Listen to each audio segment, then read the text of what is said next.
សួស្តីអ្នកទាំងអស់គ្នាឥឡូវនេះគឺយើងដាក់មកត្រៀបទៀតហើយមកត្រៀបថ្ងៃនេះពួកយើងធ្វើដំណើរនៅក្នុងទីក្រុងទេអ្នកគ្នានៅក្នុងទីក្រុងរបស់យើងនៅឡើយហើយឥឡូវពួកខ្ញុំបាននិយាយគ្នាថាឥឡូវថ្ងៃនេះយើងចេញមកត្រៀបទៀតដើរលេងនៅក្នុងទីក្រុងនៅក្នុងភ្នំពេញគៀកថ្ងៃសែនចិនអ្នកគ្នាថ្ងៃទី15អញ្ចឹងគឺផ្លូវរៀងស្លាស់ឡដែរអត់សូវមាននេះជិះច្រើនទេហើយឥឡូវយើងមកដល់ហាងកាហ្វេ Mr. Proof នៅក្បែរធនាគារប្រាសាទនៅផ្លូវព្រះនរោត្តមណាអ្នកហាងនេះស្អាតណាស់អ្នកមានតាំងមានគាត់ចិត្តដេកមានរូបគំនូរអ្នកគំនូរស្អាតមែនតើហើយតបតែងដាក់ដូចជាថោផ្កាអីផ្សេងផ្កាសពនិមិត្តឬក៏ផ្កាមែនតើតាំងលម្អទៅស្អាតហើយអញ្ចឹងនេះដំណើររបស់យើងទី1គឺយើងមកហាងកាហ្វេនឹងឯងមកញ៉ាំកាហ្វេបន្តិចទៅដោយសារតែយើងបងរត់គាត់មានណាត់គាត់មានណាត់ជាមួយពូម៉ាក់គាត់អញ្ចឹងក៏យើងបានមកញ៉ាំកាហ្វេហើយឥឡូវយើងបន្ទាប់ចេញពីញ៉ាំកាហ្វេទៅ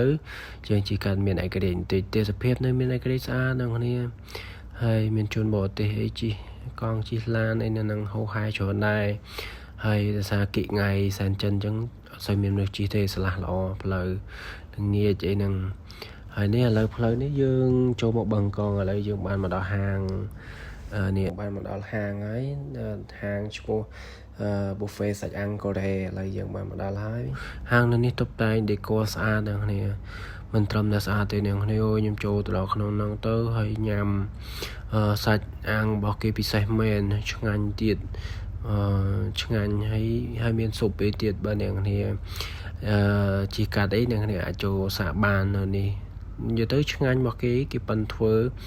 មានទឹកជ្រលក់មាន 4-5 មុខទឹកជ្រលក់ហើយ